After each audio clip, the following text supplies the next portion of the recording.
రెండెర్రా పిల్లలు బాగున్నారా? నిన్నటి కథ నచ్చిందా? మరి నేను చెప్పే కొత్త కొత్త కథలు వినడానికి నా ఛానల్ని సబ్స్క్రైబ్ చేసి లైక్ చేయండి. మరి మీరు నా ఛానల్ని సబ్స్క్రైబ్ చేసి కథలు వింటే నాకు ఎంతో హుషారుగా ఉంటుంది కదర్రా. సరే ఈరోజు మన కథలోకి వెళ్ళిపోదామా? ఈరోజు మన కథ కార్యసాధకుడు. తామ్రపర్ణి అనే రేవు పట్టణంలో రామగుప్తుడనే వ్యాపారి ఉండేవాడు. అతడు న్యాయం ధర్మం తప్పకుండా ఎంతో మెలకువగా వర్తక వ్యాపారాలు చేసి చాలా ధనం గడించాడు.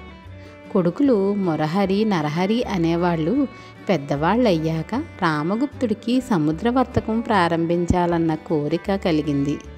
సాటి వర్తకులు కొందరు తూర్పు దీవులకు ఓడలలో సరుకులు తీసుకుపోయి మంచి లాభాలతో తిరిగి రావడం అతడు చూశాడు.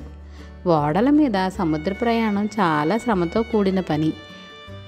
అందువల్ల రామగుప్తుడు తన కొడుకుల్లో ఒకరికి ఆ పని ఒప్పచెప్పుదాం అనుకున్నాడు.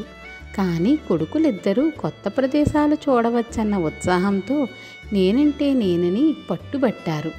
రామగుప్తుడు ఈ సమస్యని ఎలా పరిష్కరించాలా అన్న ఆలోచనలో పడ్డాడు. కొద్ది రోజుల తరువాత రామగుప్తుడు కొడుకులిద్దరినీ పిలిచి, ఓడ ప్రయాణానికి ఇంకా చాలా వ్యవధి ఉన్నది. అడవి మార్గంలో ఉన్న దేవాలయానికి దాపుల్లో సత్రం ఒకటి కట్టించదలిచానని లోగడ చెప్పా గదా, ఆ సత్రం పని మీలో ఎవరు చాకచక్యంగా నిర్వహిస్తే వాళ్లను ఓడలో పంపుతాను. ఇది మీకు ఇష్టమేనా అన్నాడు. తరువాత చీట్లు వేయగా ఆ పని బాధ్యత మురహరి వంతు వచ్చింది.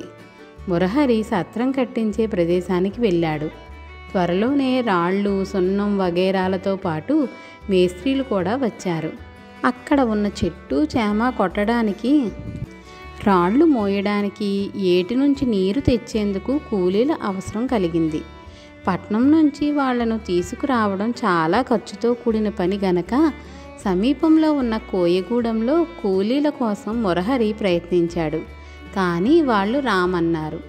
ఇప్పుడేం చేయడమా అని ఆలోచిస్తూ మురహరి సత్రం కట్టే ప్రదేశాన ఉన్న తన గుడారానికి తిరిగి వచ్చేసరికి కుశాలుడనే కోయవాడొకడు అక్కడికి వచ్చి, అయ్యా, తమకు కూలీ మనుషులు కావాలా? నేను కోయగూడెం నుంచి తేగలను అన్నాడు. మురహరి కొంచెం ఆశ్చర్యపోయి, సరే 100 మంది కూలీలను తేగలవా అని అడిగాడు. కుశాలుడు తేగలనని చెప్పి తనకు నెలకు 100 వరహాల జీతం కావాలన్నాడు.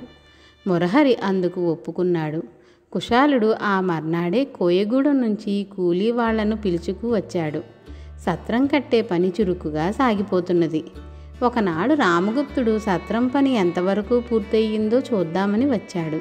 ఆ సమయంలో కుశాలుడు ఒక చెట్టు నీడన నిలబడి ఎవరితోనో కబుర్లాడుతున్నాడు.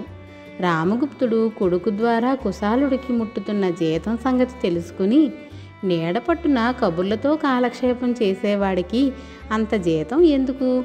నెలకు 10 వరహాలు ఇవ్వు, సరిపోతుంది అన్నాడు. ఆ సాయంత్రం తండ్రి వెళ్ళిపోయాగా మురహరి కుశాలుణ్ణి పిలిచి, ఇది మా నాన్నగారి ఆజ్ఞ. ఇక నుంచి నీకు నెల జీతం 10 వరహాలు అని చెప్పాడు. మర్నాడు పనివాళ్ళెవ్వరూ రాలేదు. మురహరి స్వయంగా కోయగూడానికి పోయి అడిగినా వాళ్ళు పనిలోకి రామని నిర్మోహమాటంగా చెప్పేశారు. సత్రం కట్టే మేస్త్రీలు వచ్చేది వర్షాకాలమని, సత్రం పని ఈలోగా ముగించకపోతే చాలా నష్టపడవలసి వస్తుందని మురహరికి చెప్పారు. చేసేది లేక మురహరి మరొకసారి గూడానికి పోయి కుశాలుడికి పాత లెక్కనే జీతం ఇస్తానని చెప్పాడు. ఆ మర్నాడు కూలీలందరూ పనిలోకి వచ్చారు. 2 వారాల తరువాత రామగుప్తుడు మరొకసారి సత్రం పని చూడటానికి వచ్చాడు. మురహరి తండ్రికి జరిగిన సంగతి చెప్పాడు. రామగుప్తుడు చిరాకు పడుతూ, ఇలా అయితే ఖర్చు రెట్టింపు అవుతుంది, ఇక నీ ప్రయోజకత్వం ఏమిటి అని వెళ్ళిపోయాడు. మురహరి మరొకసారి కుశాలుణ్ణి పిలిచి జీతం 10 వరహాలకు మించి ఇచ్చేది లేదని చెప్పాడు. ఆ మర్నాటి నుంచి కూలీలు రావడం మానారు. మేస్త్రీలు తిరిగి గొడవ ప్రారంభించారు.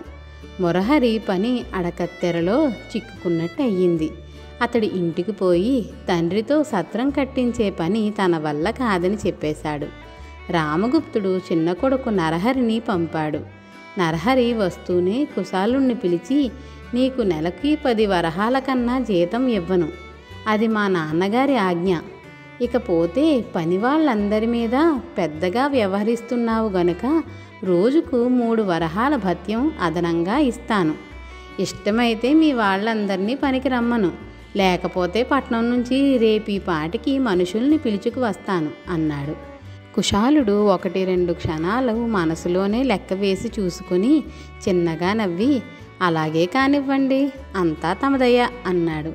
సత్రం కట్టే పని పూర్తి అవుతున్న తరుణంలో రామగుప్తుడు మరొకసారి వచ్చి కుశాలుడిని తన చిన్న కొడుకు నెలకు 10 వరహాల జీతం మాత్రమే ఇస్తున్నట్టు తెలుసుకుని, మీ అన్న సాధించలేనిది నువ్వు సాధించావు, ఎలా సాధించావని నేను అడగదలచలేదు.